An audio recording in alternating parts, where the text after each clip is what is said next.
Good evening. Well, are we small manifestations of God's creation, as the man on the film said, or purely products of chance, who for their own comfort have invented the idea of God? To put it another way, did God create man or man create God? It's a choice everybody's got to make. This book, The Probability of God, that's just been published, makes the incredibly important assertion that modern science is beginning to reveal the existence of a creator God.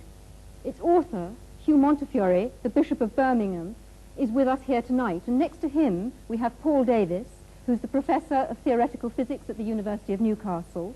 And then on my left, I'm joined by Professor Sir Freddie Eyre, philosopher and logician, and well known to all of us. And on my far left, Professor Sir Herman Bondi, Master of Churchill College, Cambridge, a renowned scientist and President of the British Humanist Association. We have with us as well a very distinguished audience, and we shall doubtless be hearing from them later on in the programme. But is a discussion on the nature and existence of God relevant today?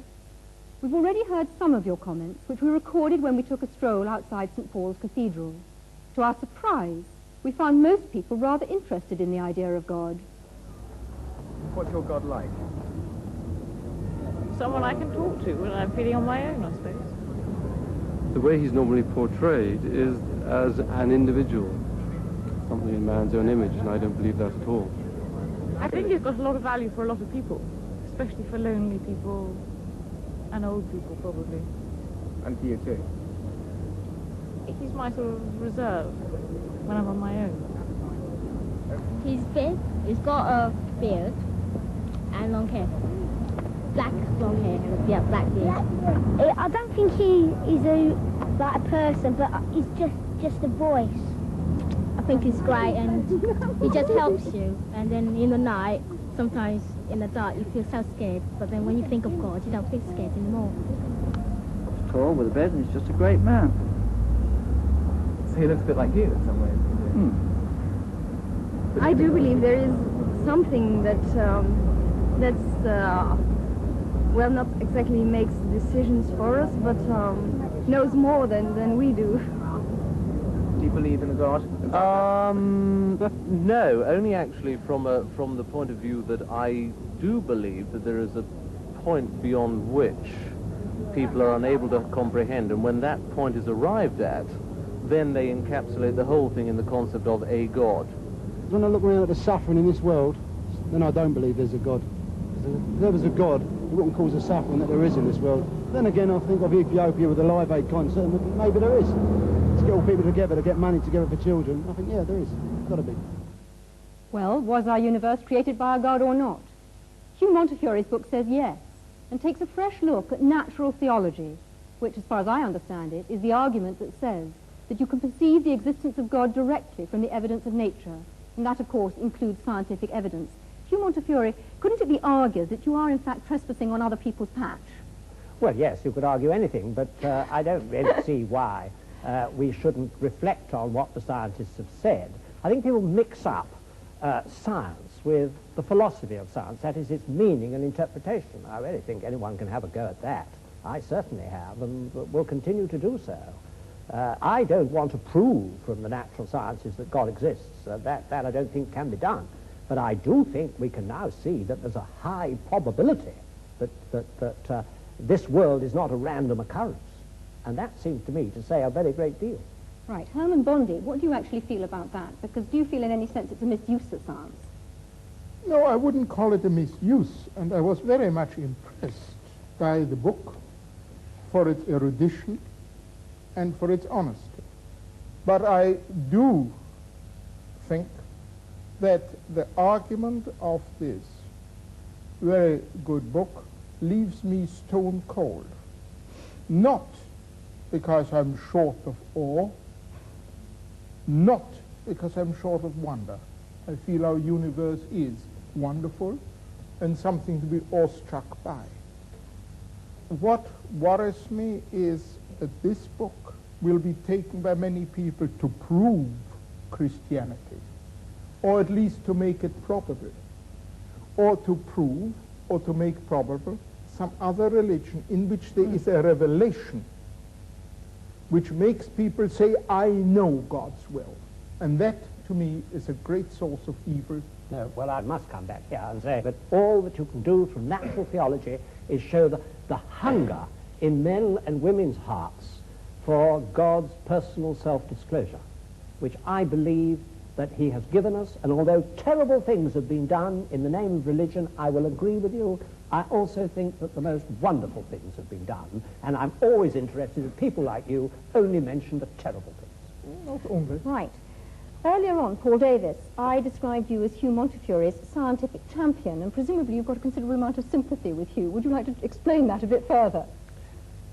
Yes, perhaps I could summarize my own position before I begin. Absolutely. As being perhaps best described as an awestruck agnostic, which is to say that through my scientific investigations, I have become more and more impressed with the incredibly, stupendously intricate nature of the cosmos as we come to understand the universe in greater and greater detail. So it seems more and more remarkable that things have been arranged such that, in its broadest sense, the universe is self-aware. That is, that it permits the existence of intelligent observers such as ourselves. And it seems to me that this is not something which is inevitable, that the world could have been arranged differently, and that the fact that things have been arranged so that we can exist and observe the world, and that, moreover, our existence seems to depend very delicately upon the organization of the cosmos and the nature of the laws of physics. The fact that that is so seems to me a puzzle, and a puzzle that deserves an explanation. In other words, I would like to know why the world is the way it is. I can't accept it as a brute fact. I would like some sort of explanation. Right. Freddie Eyre, I imagine that as far as you're concerned, we've been talking a whole lot of rubbish so far. I'd like to hear your view on the subject. I don't think we've been talking rubbish. I think there's been a lot of bad logic.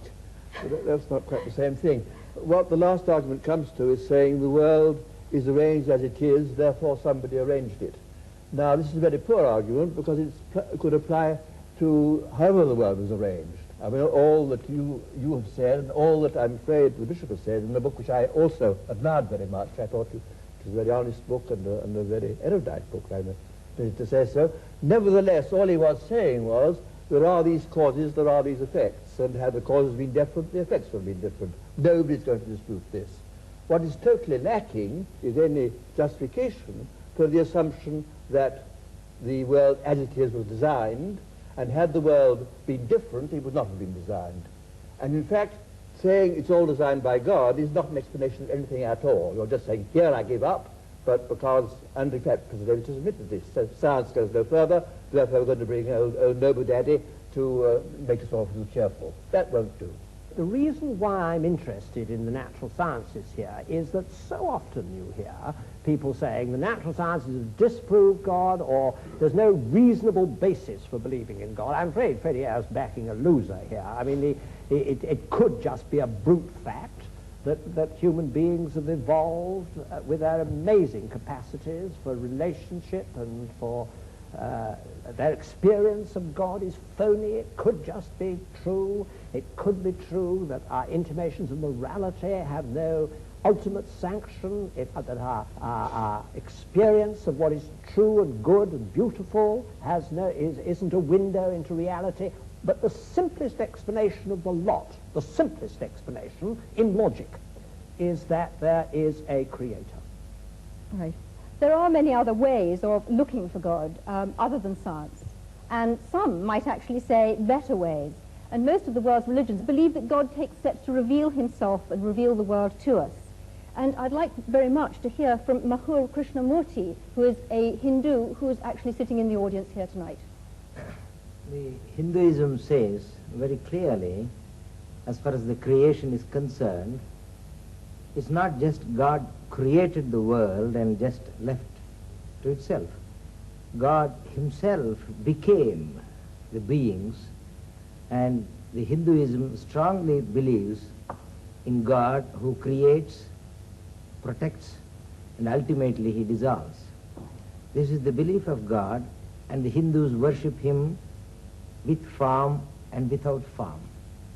The nature is the other face of God, and the Hindu strongly tries to describe the indescribable by worshipping him by various images.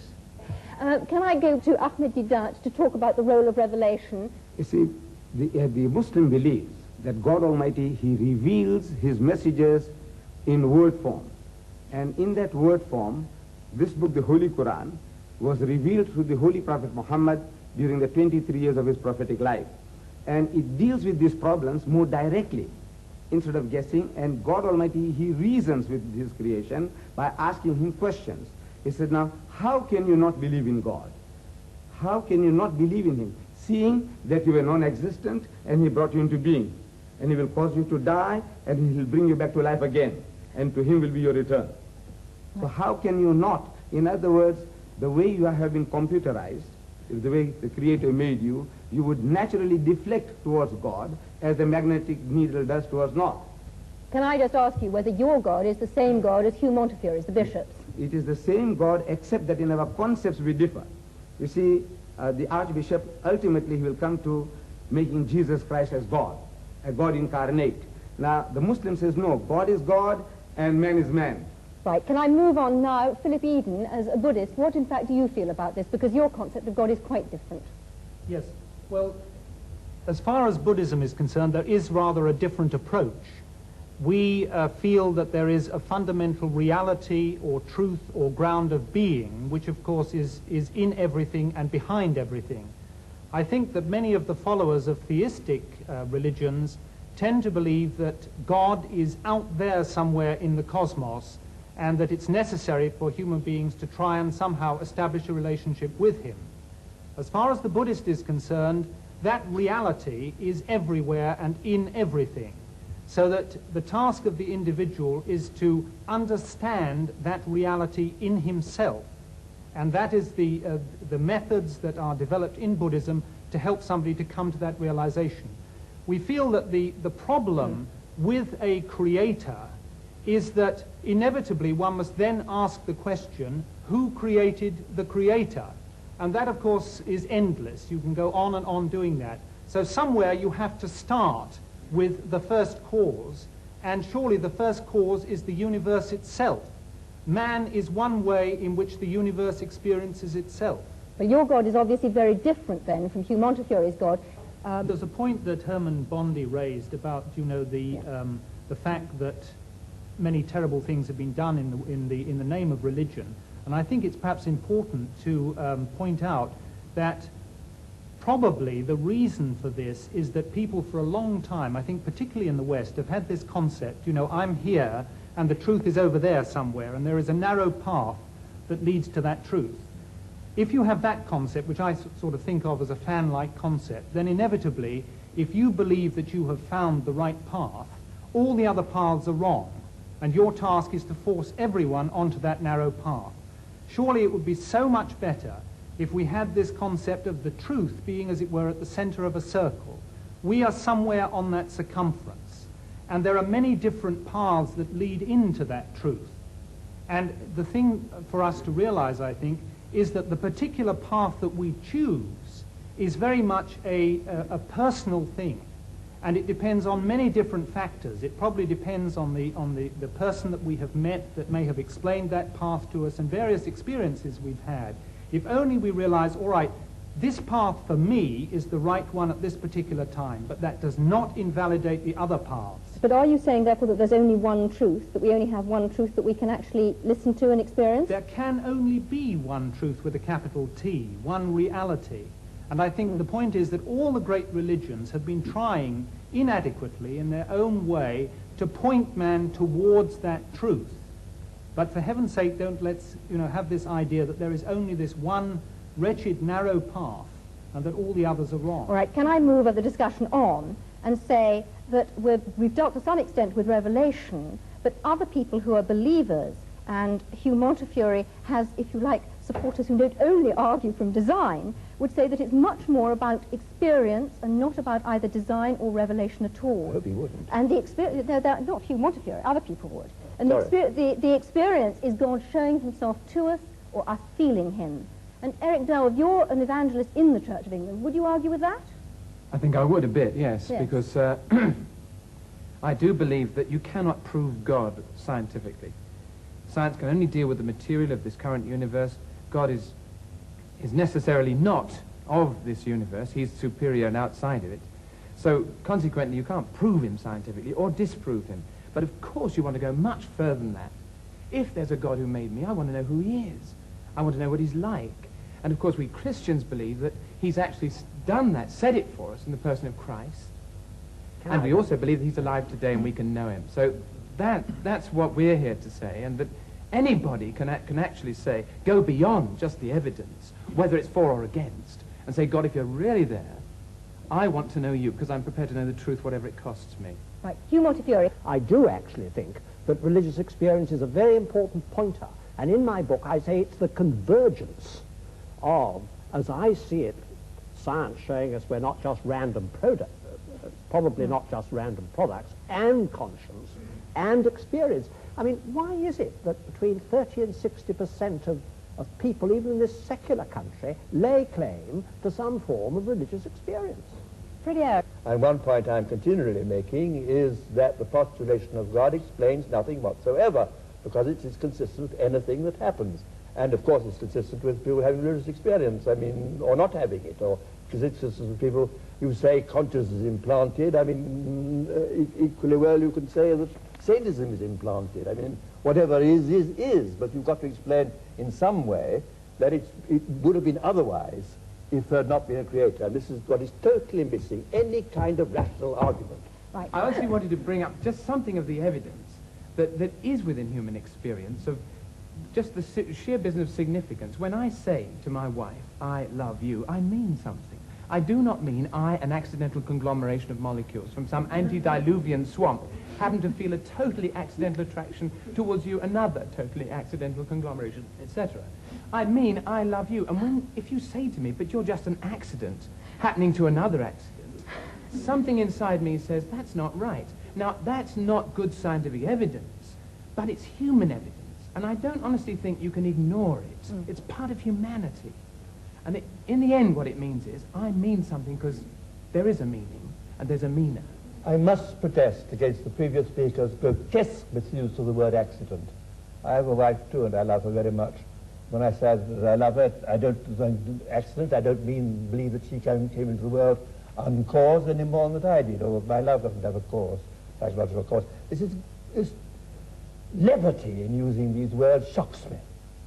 But Freddie, you do think that both you and your wife are the product of an ultimately meaningless process, don't you? If you mean that I don't think that our existence was planned by some supernatural being, yes. No, but meaningless. I do not accept the word meaningless. I do not think that my love for her is meaningless. I think my love for her has a very great deal of meaning. It's very intense. Has meaning for you, and but for no her, ultimate meaning. I don't know what ultimate meaning means here. I'm going to move on because, in fact, we've gone slightly off part of our subject and we haven't looked at other ways of experiencing God.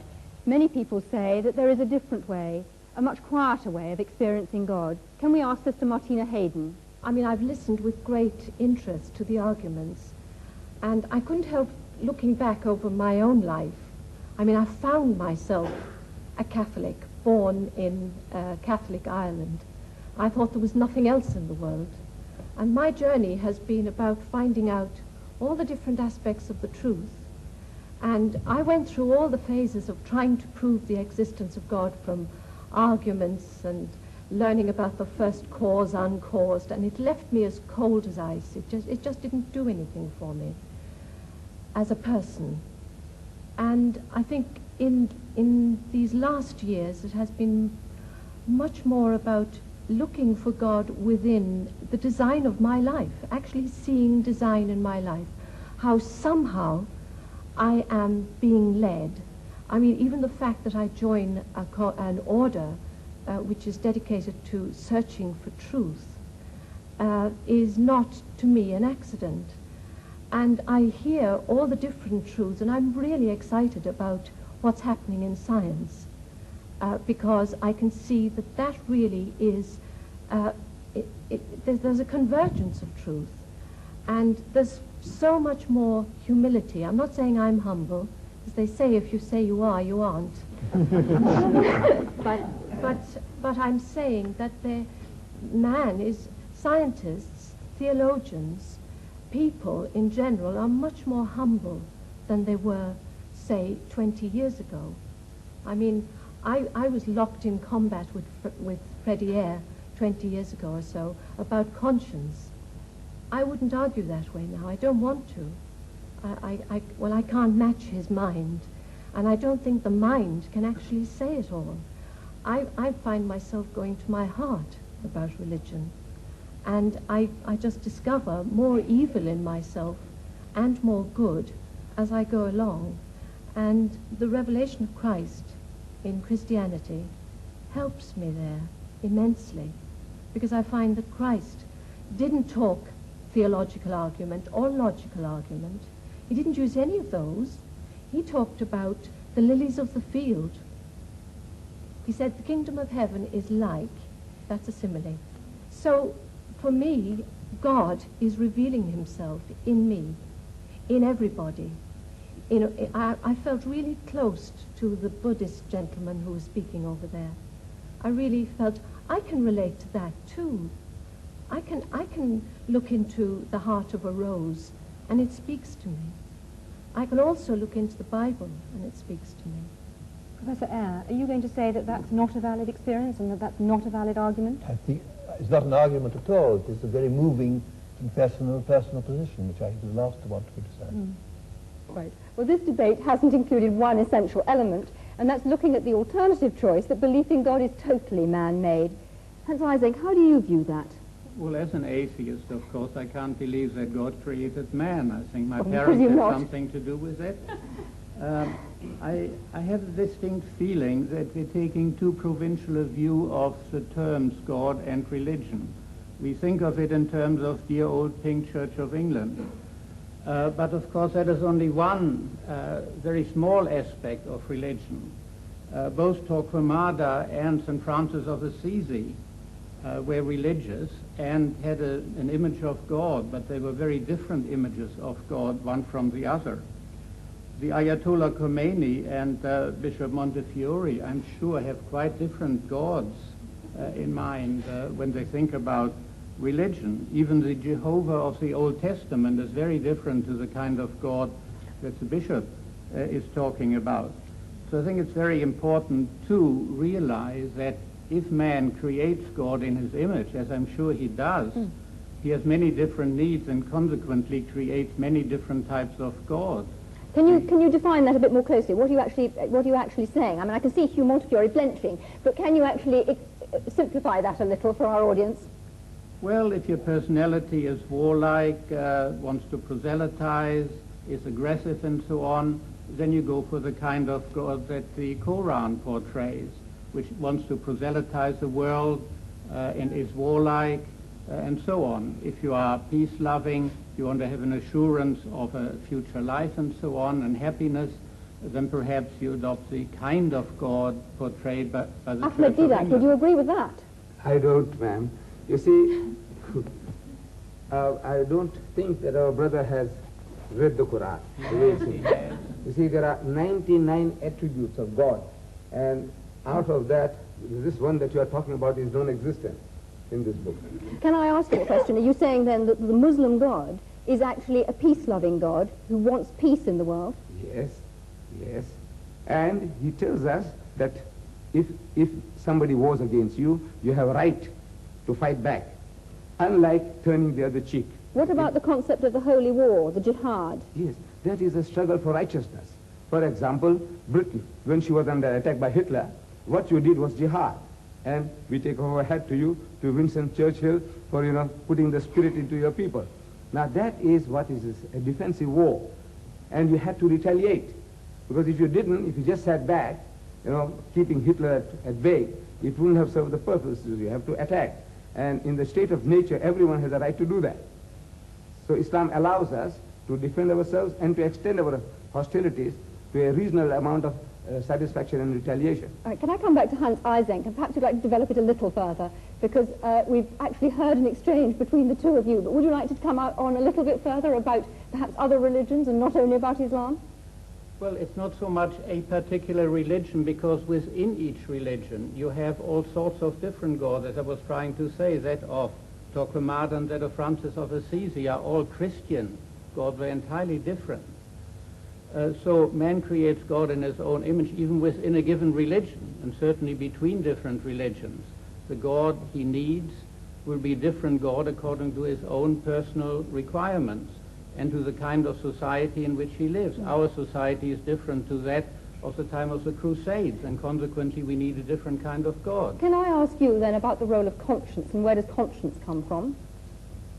Well, psychological experiments on conscience have shown pretty conclusively that you can manipulate it and create it through a process of social learning, Pavlovian conditioning, and so on. It is something that is acquired through social influences, although there is also a strong genetic factor in it. In other words, altruism, the tendency to do good to others, is certainly, to some extent at least, genetically controlled, in the sense that if you look at identical and fraternal twins, there's a much higher correlation within the identical than within the fraternal groups. And the same is true of religion. I think that's a very important point, Professor that religious beliefs are in fact genetically controlled. Professor Eyre, where do you think conscience comes from? I entirely agree with the last speaker. I have no quarrel with that at all. Anybody in the general audience? Yes, in the front row. I'd like to throw out a definition that might be helpful to some people of the difference between religion and Christianity, because there's a distinct difference.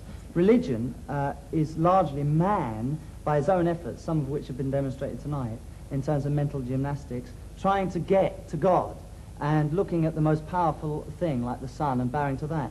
Christianity is God coming for man. And I was interested in Herman Bondi's remark that he's an anti-revelationist. If there's a God at all, there's no way we can know anything about him by guesswork, only that he should reveal himself to us, which he did in the person of Jesus Christ and became human Okay, but where evidence. does conscience come from? Conscience is given to us by God, and we are in the process of numbing it and pushing it down to suit our own purposes and interests, which is called selfishness. Other people in the audience, where does where does the conscience, where's the idea of conscience come from? Yes. I would say the conscience comes from the human soul. It's the human soul speaking out and crying out for release. Okay, it's not just fear. Do you not think that it's an animal fear, a fear of being found out? Yes, Daniel Rubinstein. I think it's a sort of fear of alienation, really, being cut off from the rest of the community. And I think perhaps that, for instance, that Live Aid event demonstrated a huge sense of community. Everybody wanting to join in. Yes, Herman Bondi, would you share that? Well, I certainly feel that we are basically herd animals, and that all herd animals must have feelings like conscience. Hugh Montfort, what do you feel? Well, I don't think conscience is to be equated with either wish fulfillment or going with the herd, because my conscience often forces me to stand out from the herd. I think it is the God-given means by which I have to act responsibly. And I think that is how it's evolved is something for the I don't understand it in animals. I look to the scientist, I look to the psychiatrist to see how it functions with the ego and the superego. I'm not talking about that. I'm talking about what it actually is. I think it's the God-given faculty by which we can behave responsibly, and it's not to be equated with things like utility or welfare or wish fulfillment or anything like that. I must protest against this assumption certain faculties are God-given as opposed to others. I disagreed, for example, with the musician when he talked about love. Indeed, I mean, love is a human emotion, but there's no particular reason to single that out as pointing to the existence of a supernatural being any more than the other human emotion. I mean, all human emotions are to be accounted for in the same sort of terms, in the kind of terms Professor Ising or one of his colleagues would account for them. And just to single out love is quite arbitrary. I mean, the assumption is that we are naturally egotistic, predatory, and so on, and that only because of some supernatural agency do we behave decently to one another. This is absolutely contrary to the facts. We have, in fact, as even David Hume pointed out, principle of sympathy, innate principle of sympathy, as well as an innate principle of egoism. And one no more needs a divine explanation than the other. William Houghton. Look, let's get this straight. There is no reason on earth why we shouldn't go around acting like perfect pigs to all and sundry. There is no big Monty Python foot toys to come and squash us if we act badly. Yet, a lot of us do act well towards our fellow man. But why should we not? That was just the point that I was making. Because I was just protesting against your assumption that it's somehow natural for us to want to be decent to one another and unnatural to be decent to one another. What possible ground have you for that assumption? In this world today, my experience is that it strikes me that more people are being unreasonable to each other than are being reasonable. Well, in that case, you should be Manichaean and believe in the devil. Come on, if you're taking your deity as accounting for human attitudes, that's the way you should go. Well, totally illogical. But Professor Eyre, all other species are selfish, basically, aren't they? No. No. By no means. By no means. Go ahead. Herman Bondi. But I wasn't saying that our being herd animals means that everybody has to move with the herd. What I do mean to say that we are not solitary beings. We've got to have the faculty, as other animals live together, to get on in some fashion with each other. Tina Mehta. You just mentioned the devil with great aplomb. But the devil's best trick is to make man believe he does not exist. And I think that's what the problem is, that, you know, we are in a state of chaos suddenly instead of harmony. And it is the state of harmony that we are trying to create in this world, and not distort the minds of children by showing them violence and explaining that that violence is necessary to bring about harmony. Mahula Krishnamurti. I agree. Hinduism clearly says, what is God? Answer to our dear friend's question. God is truth, God is love, and God is good. Whatever name you call, it is God. Why allergy to the name God? Love, beauty is God. So you don't actually feel that he's supernatural, so that God is supernatural. Hugh Montefiore, what do you feel about that? Well, I do think that God discloses himself in the smallest particle of matter, and in our human relationships, and in love is to me a window into God. But I do think that he has supernaturally disclosed himself to us. That's why I'm a Christian, because I believe that he has been incarnate, as you said. That's what Christians believed. I believe God was incarnate and suffered the worst that people could do to him. Now, this is to me the only way I can see my way through the problem of evil. Can I just remind people, and perhaps Hugh Montefiore in particular, of Einstein's concept of God, which was, yes, God who made the universe in wonderful ways, but had not the slightest interest in us human beings, and was a totally impersonal thing that couldn't possibly care for our prayers. I want to talk to a psychologist next, Leslie Francis. I would like to go back to the question you keep asking. Did God create man, or did man create God? And I see that as a deceptively simple kind of language used. They're two completely different order questions. It is for the theologian in me to come to the question, did God create man? But the psychologist in me would want to answer your question in a different way. Did man create the image of God? He cannot go beyond looking at image.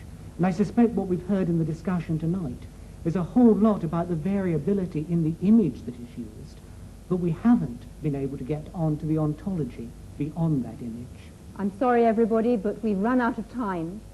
The choice that is open to us is whether God made man or man made God. It's now over to you. All that remains for me to do is to thank the audience for their contributions and, of course, the panel. I'm sorry we didn't have time to say any more, and from me, good night.